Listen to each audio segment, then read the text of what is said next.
So it's been about a week since me and my wife have gotten back from Vietnam and the Philippines, and we've realized that we don't want to work until we're not able to work anymore. We want to kind of enjoy life. Well, that's been the whole plan from the beginning. We don't want to work until we just can't work anymore. You know what I'm saying? We don't want to work our life away. I don't think anybody wants to work their life away. So the new plan is, well, it's not a new plan, but the going forward plan is to save this money for this house. I mean, my wife and her family in the Philippines already have the land, so all we have to do is come up with the money.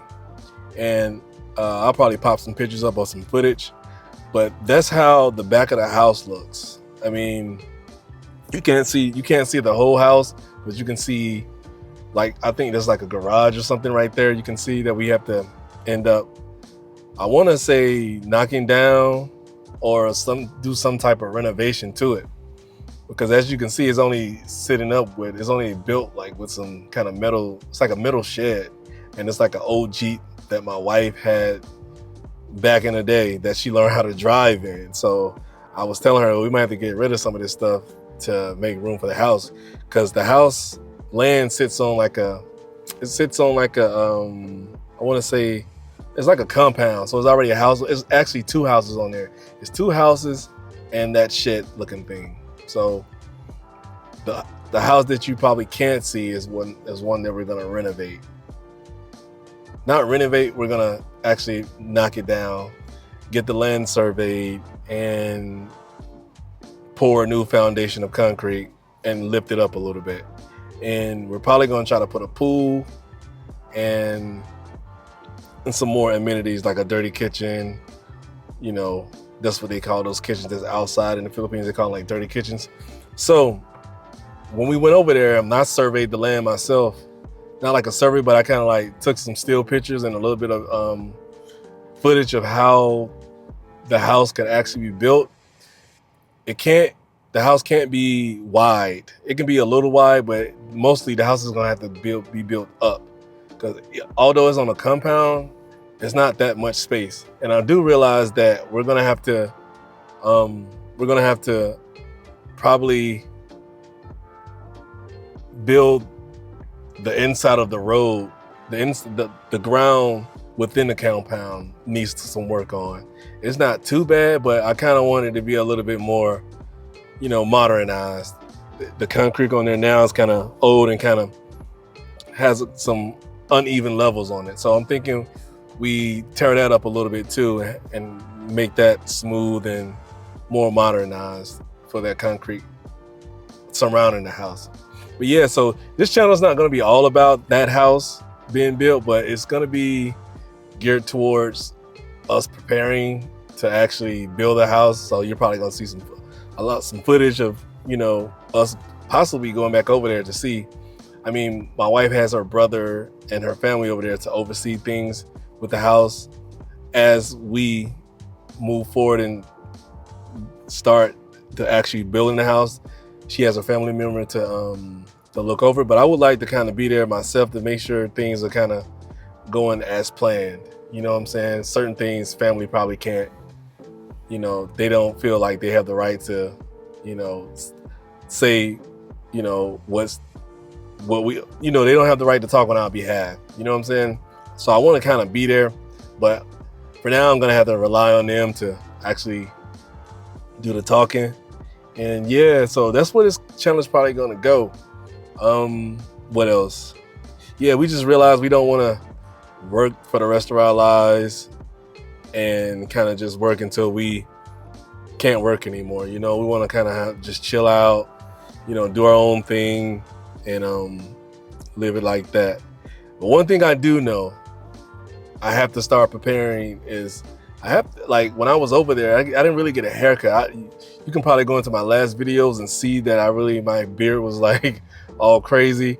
That's one thing I'm gonna be working on, getting some good barber clippers and learning how to shave my own beard, because I like a clean cut, kind of like nice and neat. So I'm gonna be learning how to actually cut my own hair. well, my beard. As you can see, I don't have hair, but facial hair. So I'm gonna kind of be learning how to do that.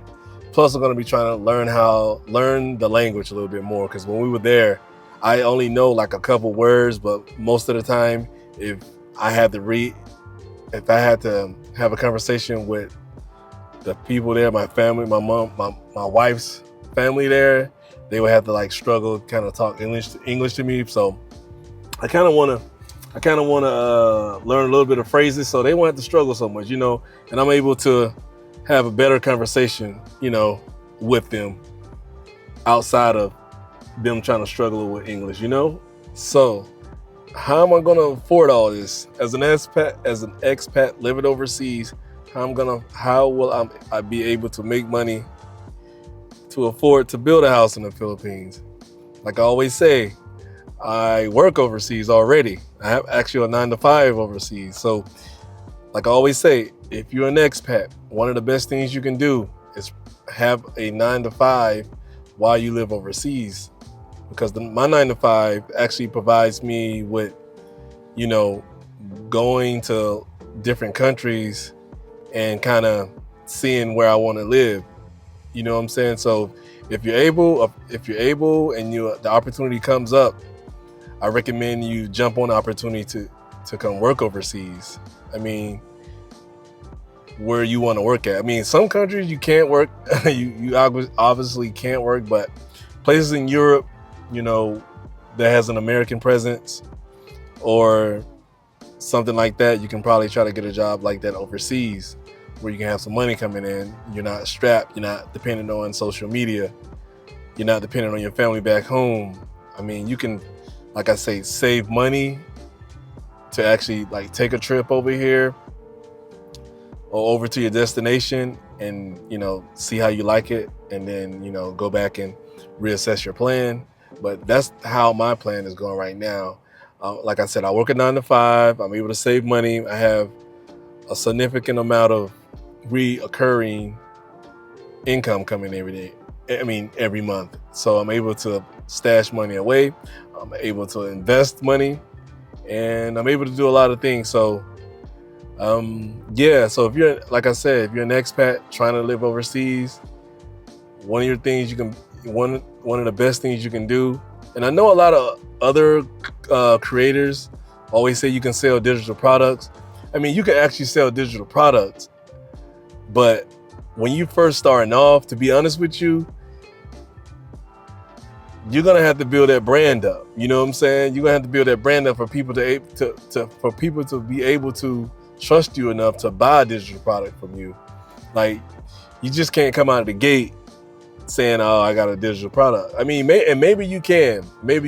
Like, I'm not saying nobody could do it, but from my life experience, I just think it'd be better if you build your brand up first before you try to sell something to somebody. You know what I'm saying? Take me, for example. I mean, I have things that I'm working on for a digital product, but for me to just come outright and it's like, okay, I have this digital product, go ahead and buy it from me. I mean, you guys don't know me from a hole in the wall, but as you continue to watch my channel, hopefully you guys get to know me better. Like I said, I'm a Army veteran. I've been living abroad for some time, and I have a lot of insight when it comes to traveling abroad and the things you need to actually stay abroad and thrive abroad. So with that being said, guys, don't forget to like, comment, and subscribe, and I'll see you guys in the next video.